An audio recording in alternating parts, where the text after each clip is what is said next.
yang berasal dari tanaman yang mempunyai senyawa bioaktif seperti tumbuh-tumbuhan yang potensial digunakan untuk mengendalikan organisme pengganggu tanaman atau OPT. Kandungan senyawa tumbuhan tersebut bermacam-macam, di antaranya ada alkaloid, flavonoid, terpenoid maupun saponin. Alkaloid biasanya banyak mengandung asam amino, flavonoid mengandung senyawa fenol, kemudian terpenoid itu contohnya itu minyak atsiri bisa didapat dari bunga mawar, serai, peppermint, cengkeh dan lain-lain. Nah, saponin itu contohnya itu berada pada tanaman mimba. Pestisida nabati yang diperkaya dengan mikroba itu kita namakan dengan biopestisida. Penggunaan biopestisida juga bisa meningkatkan produksi tanaman. Nanti kita lihat ya kok bisa meningkatkan produksi tanaman itu seperti apa. Nah, nanti kita punya beberapa data. Fungsi pestisida nabati yang pertama menghambat nafsu makan atau antividen. Kedua, sebagai penolak atau repellent, kemudian yang ketiga sebagai penarik atau antraktan, yang keempat menghambat perkembangan serangga, kelima mencegah peletakan telur, dan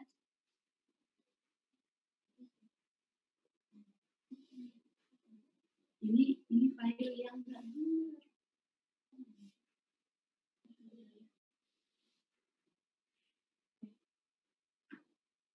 Gimana nih? Ini file yang bukan.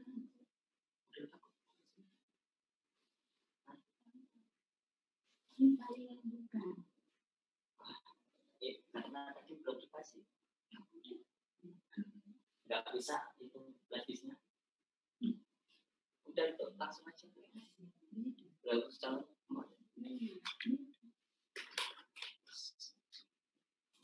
Maaf, ini ada kendala teknis.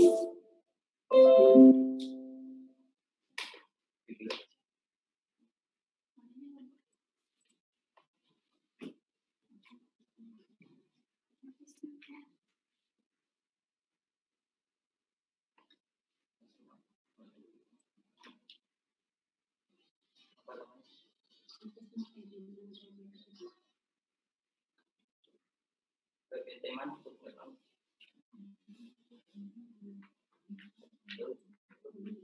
Ya. Apa? Mari. Itu yang mau diklik YouTube, kemudian masuk ke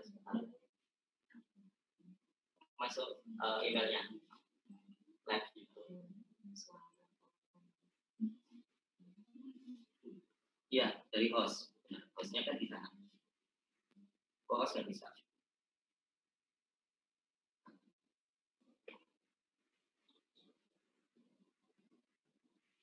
Ya, benar.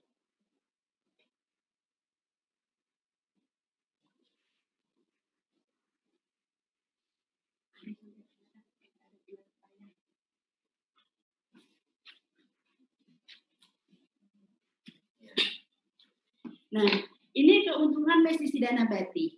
Yang pertama, murah dan mudah didapat karena melimpah di alam. Kemudian yang kedua, aman bagi manusia, hewan, dan ramah lingkungan. Yang ketiga, pemakaian dosis tinggi pun relatif aman. Yang keempat, produksi pertanian yang dihasilkan lebih sehat. Yang kelima, kesehatan tanah lebih terjaga. Dan yang keenam, dapat mempertahankan keberadaan musuh alami. Nah, ini gambar pepaya. Ini pepaya juga merupakan salah satu bahan pestisida nabati.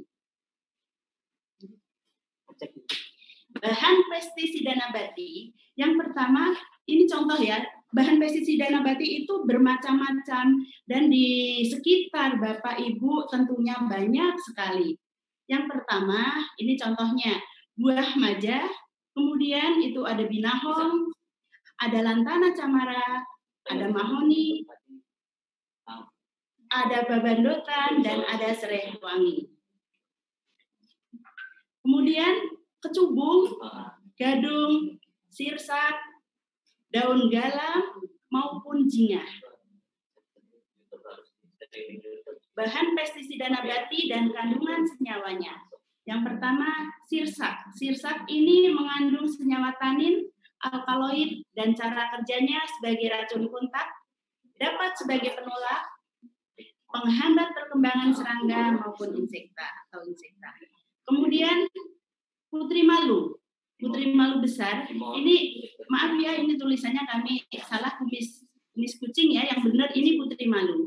Putri malu mengandung senyawa flavonoid, saponin, tanin, dan mempunyai efek terhadap reproduksi, yaitu antifertilitas, yang sifatnya sebagai racun perut dan racun pernafasan. Kemudian galam. Galam ini biasanya terdapat di daerah Kalimantan, di Sumatera, itu banyak galam. Mengandung saponin, tanin, flavonoid, essential oil yang gunanya sebagai anti serangga maupun antioksidan. Kemudian jingah.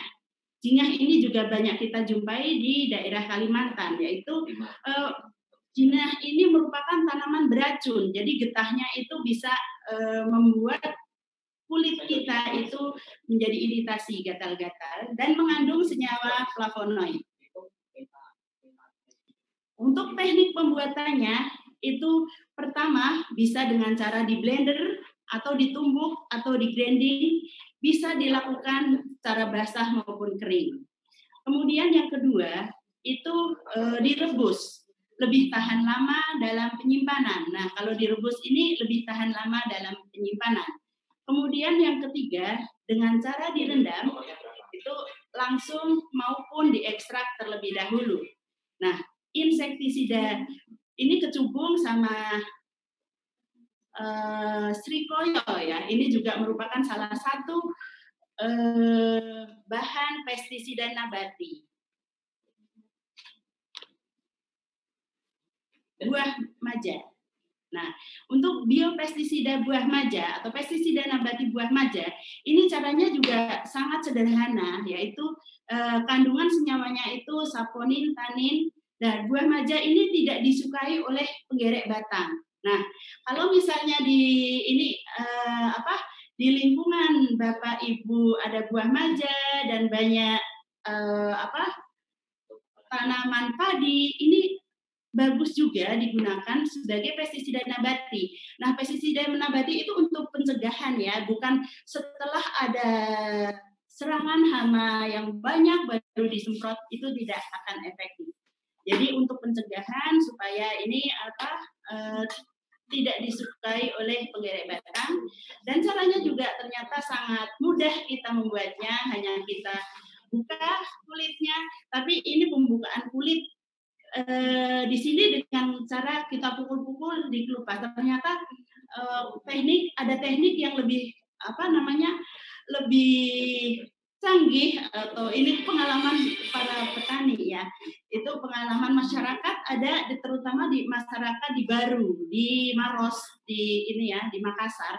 Itu ternyata di sana buah maja itu juga banyak banget, dan cara membukanya hanya diketuk-ketuk terus dipotong ujung dekat pangkal tangkai itu dipotong terus dikerok aja udah bisa. Nah, ini terus dihancurkan atau dibikin ukuran yang agak kecil, kemudian direbus. Setelah direbus, dibiarkan sampai dingin, kemudian di packing atau bisa ditaruh di botol atau apa aja yang bisa kita gunakan. Kemudian babandotan. Ini babandotan itu kalau di Jawa itu istilahnya itu tanaman wedusan ya, wedusan yang baunya lengu dan daunnya itu berbulu. Nah, kandungan senyawanya ini mengandung saponin, flavonoid, polifenol, kumarin, eugenol, dan nyaatsin. Cara kerjanya sebagai penolak atau penghambat perkembangan serangga. Metode pembuatannya, daun babandotan dikeringkan, atau yang kedua bisa langsung setelah kering yang dilakukan penghancuran di blender, dibikin siplisia. Nah, ini selanjutnya kita akan mengenalkan pestisida nabati dan biopestisida balintan. Nah, sebetulnya pestisida nabati dan biopestisida itu juga sangat bahannya sebetulnya sama. Yang biopestisida kita tambahkan dengan bakteri supaya efektivitasnya lebih meningkat.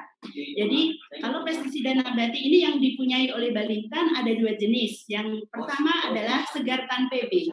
Ini pestisida nabati, segar-segar tanaman. Pestisida nabati Balintan panjangannya. Nah, setelah dicampur atau ditambahkan dengan biopestisida, kita mempunyai kita kasih nama biopestisida. Jadi sudah saatnya sekarang itu mengurangi pestisida kimia dan beralih ke pestisida ramah lingkungan. Nah, ini bahan biopestisida yang dibikin oleh Balintan. Yang pertama itu daun mimba, kemudian daun mahoni, kunyit,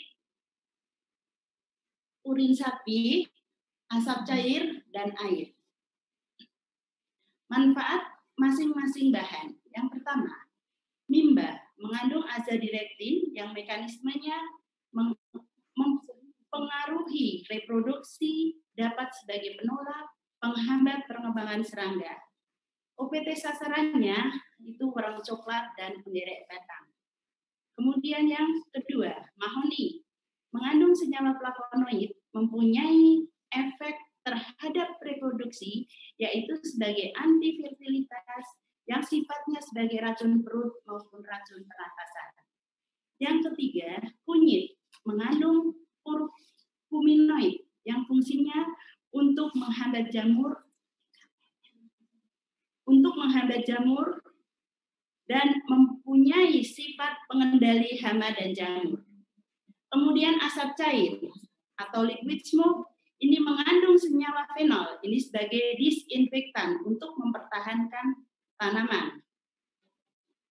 Nah, untuk alat-alat yang kita gunakan, pertama sebagai pencacah. Itu kalau punya alat pencacah, mesin pencacah lebih bagus ya, jadi bisa memproduksi skala besar. Namun kalau tidak, kita juga bisa melakukan secara manual dengan cara dicacah, yaitu alatnya pakai parang. Kemudian yang kedua ada ember, kemudian yang ketiga tungku, 4 panci, kemudian yang kelima penyaring. Penyaring hanya pakai saringan biasa. Yang keenam pengaduk. Pengaduk ini bisa menggunakan kayu, apa saja bisa digunakan. Kemudian yang ketujuh corong. Nah, cara pembuatannya rebus daun mimba dan air dengan perbandingan 1:1. Nah, ini bukan berat per berat, namun volume per volume. Makanya tadi kita menggunakan ember, jadi ditakar. Misalnya, daun mimba yang sudah dicacah, 1 ember, jadi airnya 2 ember. Kemudian yang kedua, rebus daun mahoni dan air dengan perbandingan 1:2. Yang ketiga, tumbuk atau blender kunyit, lalu tambahkan dengan air, saring rebusan daun mimba, saring rebusan daun mahoni, saring rebusan kunyit. Nah, kemudian bahan-bahan ini dicampur dan ditambahkan, tadi bahannya kan ada urin sapi, air, cairan daun mimba, cairan daun mahoni. Ini dicampur.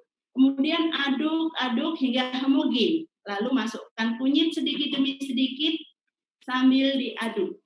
Tambahkan asap cair sedikit demi sedikit hingga rata. Kemudian didiamkan selama 24 jam. Tambahkan bakteri setelah 24 jam, tentunya kan dingin ya. Kemudian ditambahkan dengan bakteri, aduk hingga rata, lalu saring dan packing dalam botol. Setelah 3 hari baru bisa digunakan. Komposisi perbandingan bahan keseluruhan yaitu mahoni, mimba, urin sapi, air, asap cair, kunyit, dan bakteri. Ini seandainya pakai biopestisida ya, pakai bionya. Jadi 24, 211%. Mudah diingat. Oke, Nah, ini cara pembuatan pestisida nabati. Caranya, pertama ini bahan-bahan dicacah. Dicacah, kemudian kunyitnya ditumbuk, yang kedua itu, gambar kedua. Terus setelah itu direbus. Rebusnya tidak dicampur ya, tapi disendiri-sendirikan. Mimba disebut direbus tersendiri, mahoni direbus tersendiri, kunyit juga nanti direbus tersendiri. Nah, setelah itu didinginkan atau dibiarkan dulu beberapa saat, kemudian disaring dari masing-masing bahan tadi disaring. Setelah disaring, didiamkan juga selama 24 jam biar dingin ya. Kemudian esok harinya kalau misalnya mau dijadikan, ini sudah jadi pesnap ya. Kalau esok harinya mau dijadikan biopestisida ditambahkan dengan bakteri. Kemudian bisa setelah 24 jam kembali, setelah ditambahkan bakteri itu sambil diaduk-aduk ya, sambil diaduk hingga homogen. Terus didiamkan dan akhirnya kita packing besoknya. Nah, ini komposisi biopestisidanya, urin 24%, ingat ya, air 24%, mimba 24%, mahoni 24%, asap cair 2%, kunyit 1%, bakteri 1%, kemudian diaduk dan dipacking. Nah, ini peningkat adopsi teknologi pestisida nabati itu sudah ditiru oleh masyarakat juga. Ini dilakukan oleh masyarakat di Kabupaten Pati. Jadi masyarakat setelah mengetahui hasilnya seperti apa, ini masyarakat Kabupaten Pati terutama kemarin di Kecamatan Batangan, di sana itu banyak wereng coklat. Namun ada beberapa lahan yang lahan itu petaninya itu petani binaan kita, binaan kami dari Balingtan. Nah, itu ada waktu itu ini pertama kali ya, itu ada 2 hektar karena para petani minta didampingi, kemudian saya bilang, kami mau mendampingi tapi minimal 2 hektar dalam satu hamparan. Alhamdulillah ternyata hasilnya bagus. Nanti hasilnya mencapai padahal ini menggunakan varietas Ciherang. Varietas Ciherang potensinya kan cuma 8 ton per hektar ya. Namun ini ternyata setelah masyarakat atau petani itu menggunakan pestisida nabati, hasil ubinan gabah kering panen itu 10,05 ton per hektar. Itu waktu panennya juga disaksikan atau mengundang dari Dinas Pertanian, dari beberapa instansi gitu ya. Jadi ini petani di sana ternyata sangat menyambut sangat senang sekali dengan adanya pertanian yang ramah lingkungan. Jadi kita mengurangi atau mengalihkan pestisida kimia digunakan menjadi pestisida nabati. Jadi sudah mulai memanfaatkan bahan-bahan yang ada di lingkungan sekitarnya. Dan alhamdulillah saat ini petani yang menggunakan pestisida nabati yang awalnya yang sekelilingnya pakai pestisida kimia justru malah banyak yang gagal. Karena saat itu serangan wereng coklat begitu tinggi, disemprot bukannya sembuh, bukannya mati werengnya, tapi malah tanamannya yang kering. Namun yang menggunakan pestisida nabati, alhamdulillah bisa tanam, bisa panen, bahkan hasilnya bisa cukup tinggi. Nah, ini di Lampung Timur. Di Lampung Timur kita gunakan di tanaman jagung ya. Di jagung, di sini yang kontrol petani itu di pucuk daun itu banyak, hampir setiap pucuk daun itu ada ulatnya, dan daunnya setelah ini ya tumbuh akhirnya seperti gambar ini daunnya berlubang-lubang. Namun yang menggunakan pestisida nabati itu daunnya lebih mulus, ternyata serangan ulatnya juga tidak begitu kelihatan atau tidak ada, tapi mungkin cuma sedikit. Kemudian di samping itu ternyata pestisida nabati ini juga di Lampung. Nah, ini yang menggunakan pestisida nabati itu ternyata pemasakan atau tanaman keluar bunganya lebih duluan, jadi lebih cepat masa panen ya, lebih cepat masa panen. Padi itu bisa lebih cepat 10 hari, ternyata jagung juga seperti itu. Jadi yang sebelah yang sudah berbunga itu yang menggunakan pestisida nabati, yang belum berbunga itu menggunakan kontrol petani biasa. Maksudnya seperti petani memperlakukannya. Kalau misalnya petani banyak hamanya ya disemprot pakai kimia gitu. Ini hasil pestisida nabati Balingtan yang digunakan untuk kegiatan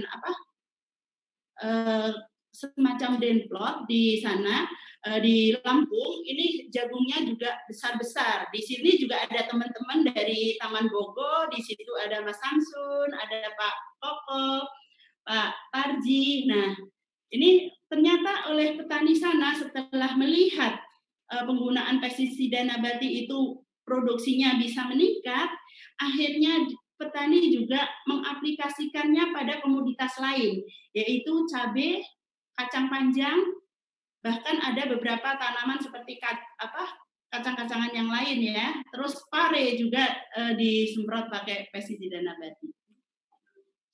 Ini di Kabupaten Barito Kuala di Kalimantan Selatan. Nah, ini ada perlakuan yang menggunakan Raisa.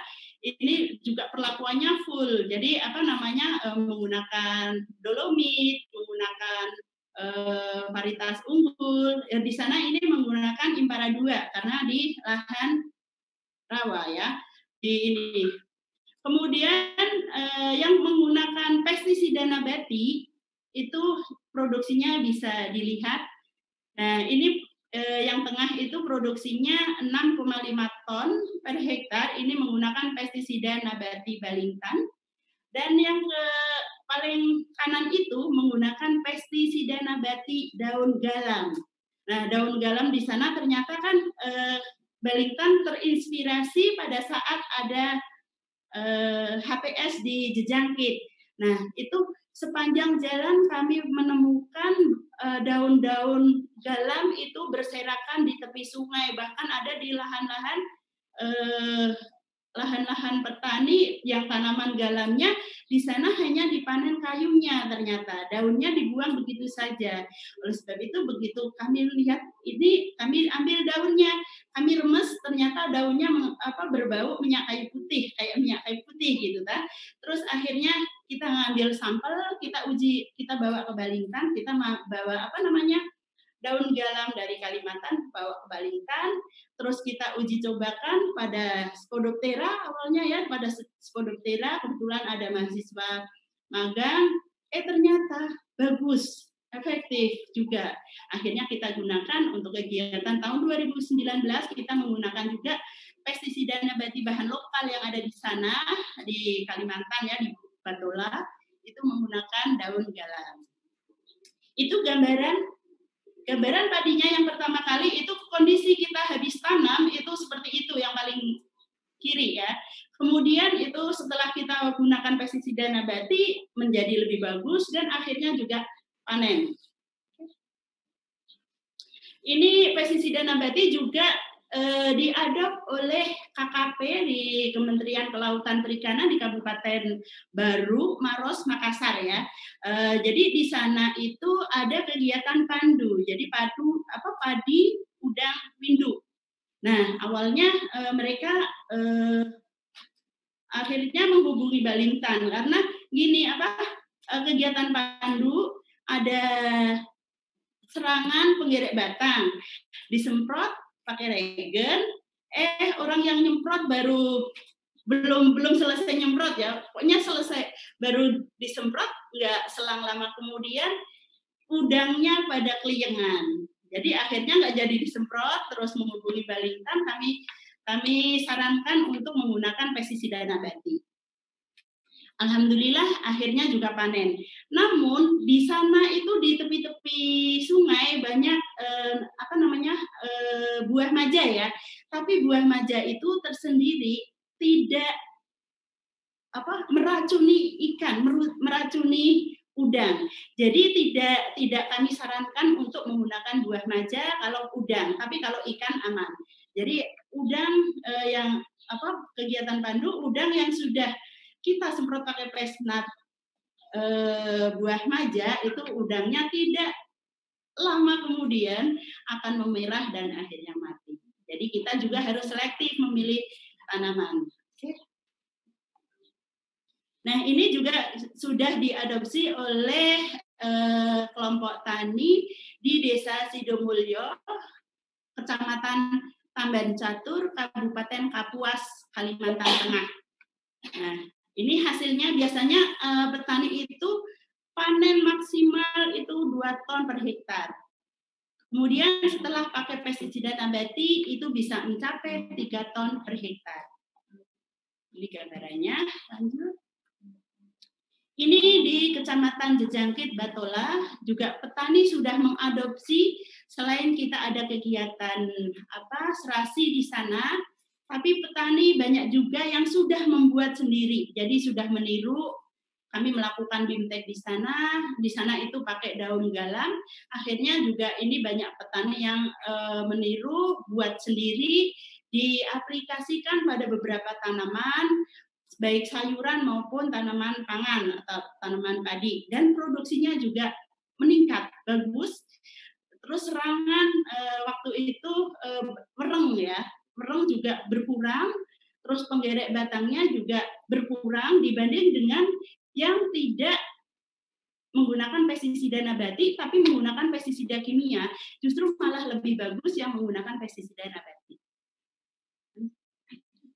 Nah, ini persentase serangan beluk di Kabupaten Grobogan ya, yang menggunakan kontrol petani, ini serangan beluknya cukup lumayan, paling tinggi ya, tapi sebenarnya persentasenya masih ini ya, rendah, tapi dilihat dari ini kontrol petani lebih tinggi. Kemudian yang menggunakan biopestisida itu serangan beluknya rendah, yang perlakuan agrimet aja lumayan tinggi juga, yang agrimet tapi dikombinasikan dengan biopestisida itu juga cukup rendah.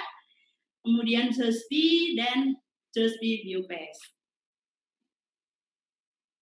Nah, teknologi ini sudah diadopsi oleh masyarakat di Kabupaten Pati, Kecamatan Batangan, Desa Tempomulyo, Kayen, Gabus, kemudian Banjarbaru, Kalimantan Selatan, Lampung Timur untuk komoditas jagung, cabai maupun kacang panjang, kemudian di Hulu Sungai Utara di Kalimantan Selatan, kemudian di Tamban Catur Kalimantan Tengah, di Tamirejo Grobogan, di Jejangkit Barito Kuala, kemudian di KKP Baru Maros Makassar, di Banyu Asin, Sumsel, dan Brebes. Brebes untuk tanaman atau untuk komoditas bawang merah. Nah, hal ini bisa kita simpulkan bahwa bahan pestisida nabati mudah didapat. Yang kedua, pembuatan pestisida nabati sangat murah dan terjangkau oleh petani. Kemudian yang ketiga, pembuatan pestisida dan biopestisida sangat mudah. Penggunaan biopestisida aman dan ramah lingkungan. Kualitas produk yang dihasilkan makin meningkat dan merupakan solusi terbaik untuk menuju hidup sehat. Kapan kita mau kembali ke alam, nah kita harus sadar akan penggunaan atau mengurangi penggunaan pestisida kimia. Kita beralih ke alam atau pestisida nabati yang keberadaannya di lingkungan sekitar kita itu banyak tanaman-tanaman pestisida nabati yang berpotensi untuk ini ya, kita bikin pesnat. Demikianlah, terima kasih. Wassalamualaikum warahmatullahi wabarakatuh. Assalamualaikum warahmatullahi wabarakatuh. Terima kasih Ibu Yuni atas pemaparannya. Bu Yuni, sebagai informasi banyak sekali chat-chat yang masuk di ruang Zoom ini, dan mungkin nanti kan kita ada diskusi. Mungkin sebelumnya Bapak Ibu yang saya hormati, izinkan kami untuk menampilkan video pembuatan pestisida nabati supaya Bapak Ibu